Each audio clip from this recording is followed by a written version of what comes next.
Greetings, Soulswind here, and welcome to Let's Play Total Annihilation. Last episode, we cleansed the armed forces from part of the planet. We were introduced to new units, specifically the air units. I actually forgot to introduce and show off some of them. Actually, only one, and that is the Valkyrie. You saw mostly Shadow in action and parts of Avenger, which is just a missile plane. But if I can, I'll just show them again today. This episode is Mission 7, and the name is Pulling the Noose Tight. So we're gonna round up the remaining armed units on this map, and perhaps move on from there. Alright, shall we move on? Let's go.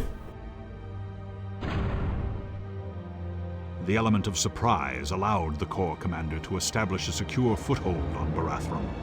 Armed forces were disorganized at first, and the planetary terrain allowed the Corps commander to effectively adopt an isolate and destroy strategy, retaking the planet one crustal at a time.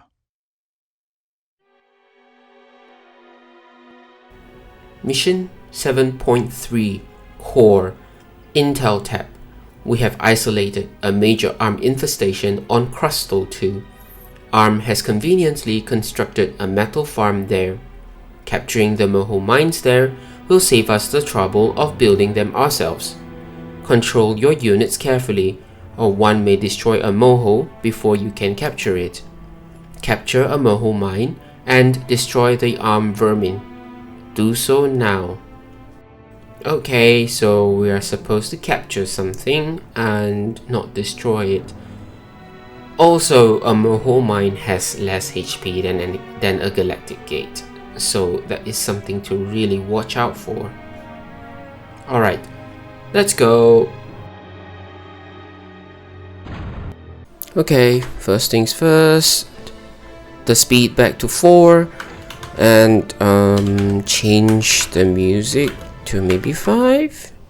Alright, and we'll jump straight into the new units and new buildings, I guess. They're from Mission 5 actually.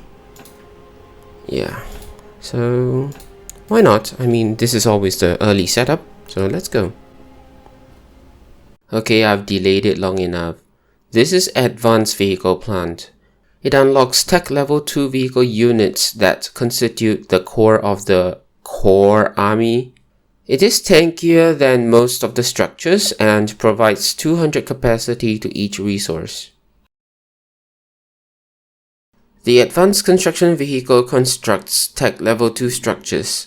It is the fastest construction unit available after the Commander and is very tanky while adding 100 capacity to each resource, on top of 0.5 metal per second and 21 energy per second production. Its mobility and quick work makes it useful for constructing Moho mines along borders of the base, while its bigger footprint makes it a hassle but still a big temptation to use within tight bases. Crock is an amphibious tank, its name probably from crocodile? I used to try but failed to relate it to crockery. Anyway, its use is very situational, as a couple of enemy sonar-equipped ships and or subs can quickly decimate a sizable Crock force. Well, that is if the Crock force was found underwater. Because it does not rely on other modes of transportation, the Crocks are more useful as a landing party to clear up enemy defenses some distances away from the shoreline or secure the shoreline after the ships have done their jobs at sea. The Reaper, a heavy assault tank. It has high health pool and significant DPS while not sacrificing too much on move speed. Together with its bigger brother, the Goliath, they form the bulwark of Corps' land forces. They are tanky enough to take lots of damage while weaker units form up the rear. The Reaper is cheaper than the Goliath to produce, especially where metal is concerned. But compared to the Goliath, it has considerably less HP, even though it is still very tanky. Goliath will be introduced in a later mission. The Leader, Mobile Radar Jammer. the vehicle counterpart of the Spectre, and can be used to escort a force of vehicle units undetected into enemy lines by jamming enemy radar. Well, actually, the difference in move speed between the Deleter and the Spectre is only 0.6. For context, 12 versus 12.6. Anyway, note that as soon as the enemies gain line of sight and fires upon a unit, that enemy remembers its target even if the unit returns to the jammer's range or becomes cloaked.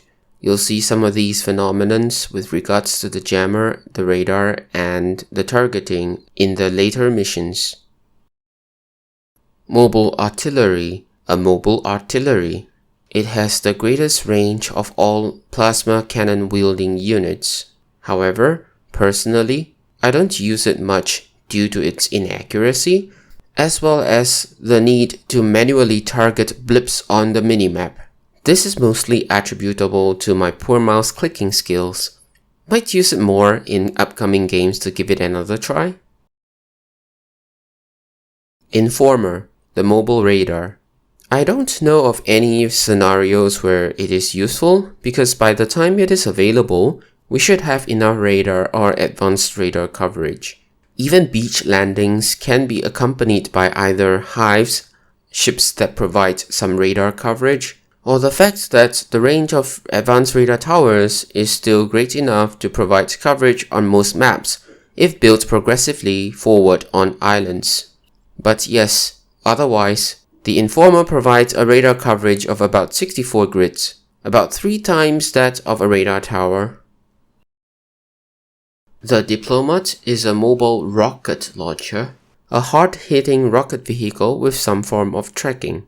It is better used against slower units or buildings, and being the land unit with the greatest range, it can take out enemy defensive structures from relative safety. The Diplomat cannot be mistaken for an anti-air solution, and itself requires anti-air support. This unit's design was very interesting, and I had fun trying to interpret the design and then model and animate it. I hope you like the results.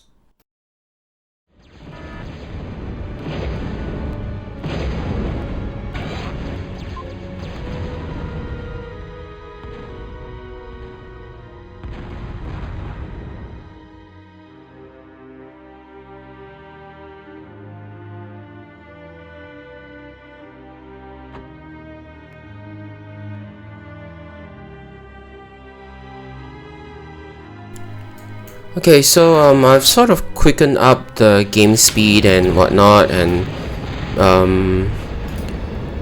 this is where we are. We've assaulted the enemy's base already. As mentioned, on this difficulty, the enemy starts building and producing at 20 minutes, so for the game not to drag, we'll have to have aggression on the enemy early in the game, like before 20 minutes in game. This is 23 already. So meanwhile, I have produced the advanced vehicle plant, and we'll see one of each of these units. And then maybe have an aircraft plant to show the Valkyrie. Let's go. I don't think the enemy's gonna produce anything now, so yeah, we've managed to suppress them, or kind of destroyed their construction unit. I think there was only one, and that was the construction K-bot.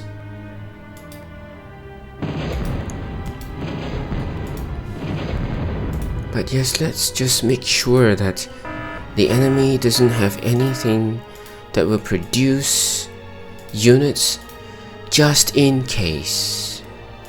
I did see some form of attack though. Where it is? Where is it? Okay, never mind. One more radar here. Think that would be good. How's the coverage this side? So maybe you walk over here and add another radar somewhere here. That should cover enough while you come towards the back, just in case. Okay, the advanced construction vehicle, we've got no need to produce moho mines right now. We could still produce just to show. Right, maybe just one, I guess. Okay, so this is how it looks like. The animation of the advanced construction vehicle builds much faster, as you can see at the bottom, 8 to 51 as compared. No, I don't have the advanced construction K-bot to compare. Never mind. I mean, can I make one?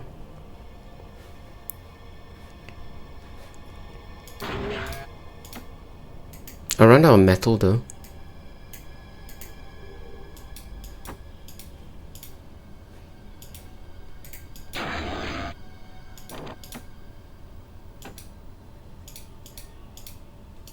Just reclaim a few of these and then build one. I'm not sure if the game will end as soon as I capture one of the moho mines, but just in case it ends, I've got to show everything else that I need to show.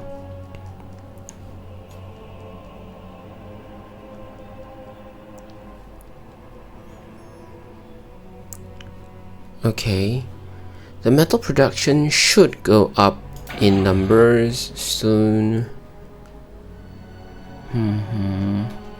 Let's see, how many more moho mines? Oh wait, never mind. You can come over.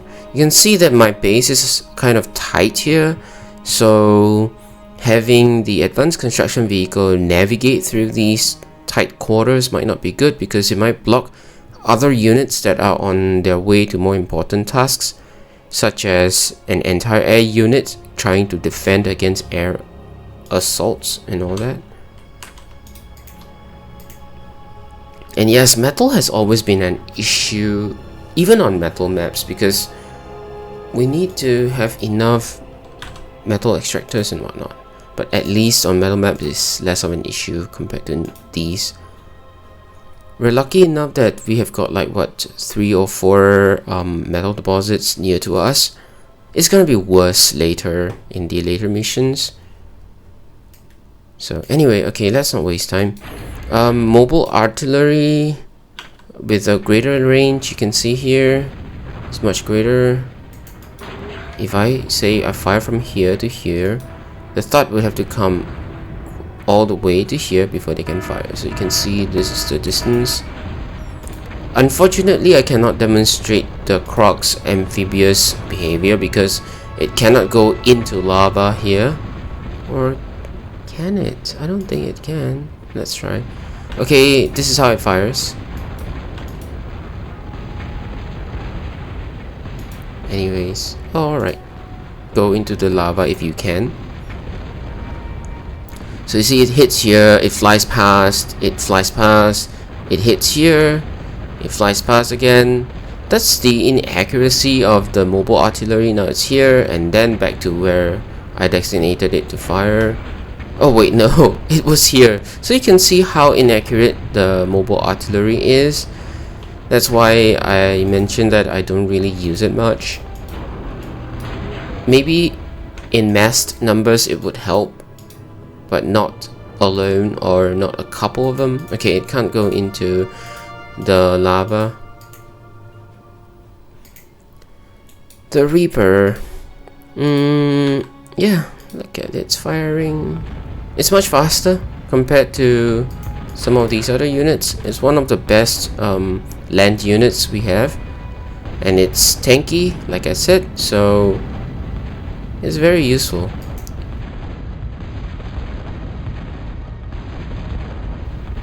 And the Thunder.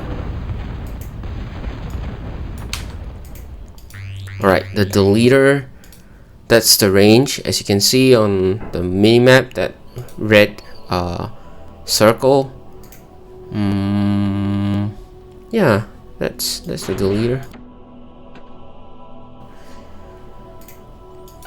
And where is the Informer? It's here. So the range is kind of good if we have use for it.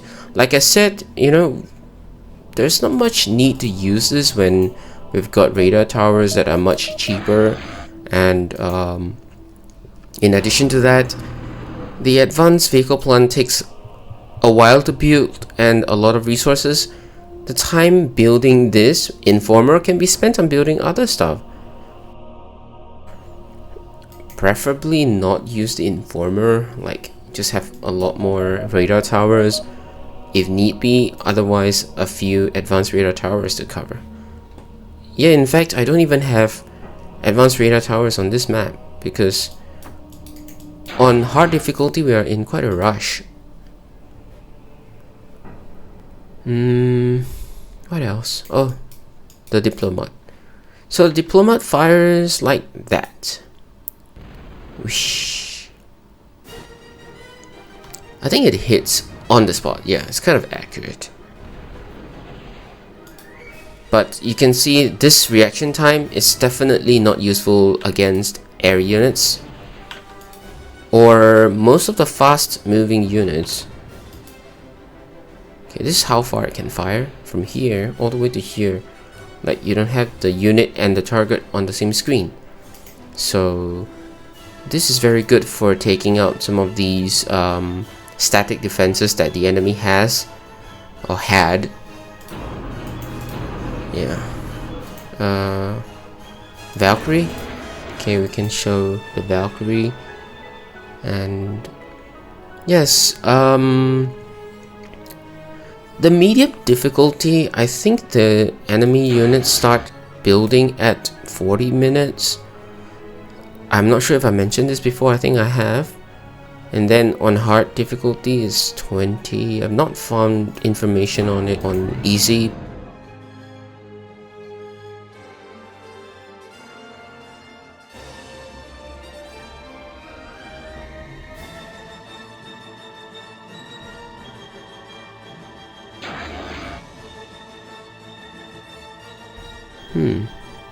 Also, we can patrol construction units to repair. You've seen it before.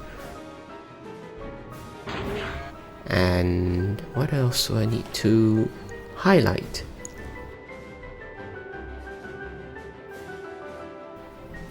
Oh, yes, construction, helping with constructions. You can see here that production factory or this advanced keyboard lab produces here the advanced construction keyboard, and it consumes 4.2 metal and 79 energy, as you can see at the bottom of the screen. So let's say we use the advanced construction keyboard to help. You can see that it takes 3.5 or 3.5 metal and 65 energy. So they use their own build rates to assist in constructing these other units. So these build rates, or these build rates or resource consumption rates are displayed in the stats page when I can't remember some of these things, so let me just cut forward. Let me pause and find something out. Okay, so basically on the stats page, we are shown, or rather on the stats page, I show the build rates that when construction units help or assist in building certain buildings. Like, you know, we may have the advanced construction K-bot or advanced construction vehicle initiate Moho Mine, but itself alone may take some time. Even for the fastest buildable construction unit here, it will still take some time. So it would be good if we can have multiple construction units assisting on the Moho Mine, and they may not all be the same type. For example, the commander is one of the best units to help in building something. For each of those rates, they are shown in the stats page, but for assisting in unit production, those rates are not shown in the stats page because there's so many units. And also, more importantly, although it is possible and advisable sometimes to rush out a unit in emergency situations. However, most of the time we don't use construction units to help out with the factory. Rather, we have multiple factories all producing at the same time, while the construction units are freed up to do repair work and other construction works that are of more importance. In addition to that, each factory actually contributes to capacity, so why not have more? Also, they're more tanky than construction units, so it's harder to destroy a factory compared to a construction unit. So if you destroy one factory, all those construction units assisting on that factory would be useless anyway. So that's why it's actually better for construction units to assist in buildings rather than in units construction. Is that all I need to cover? I think that's about all. Okay, let's go capture one of these.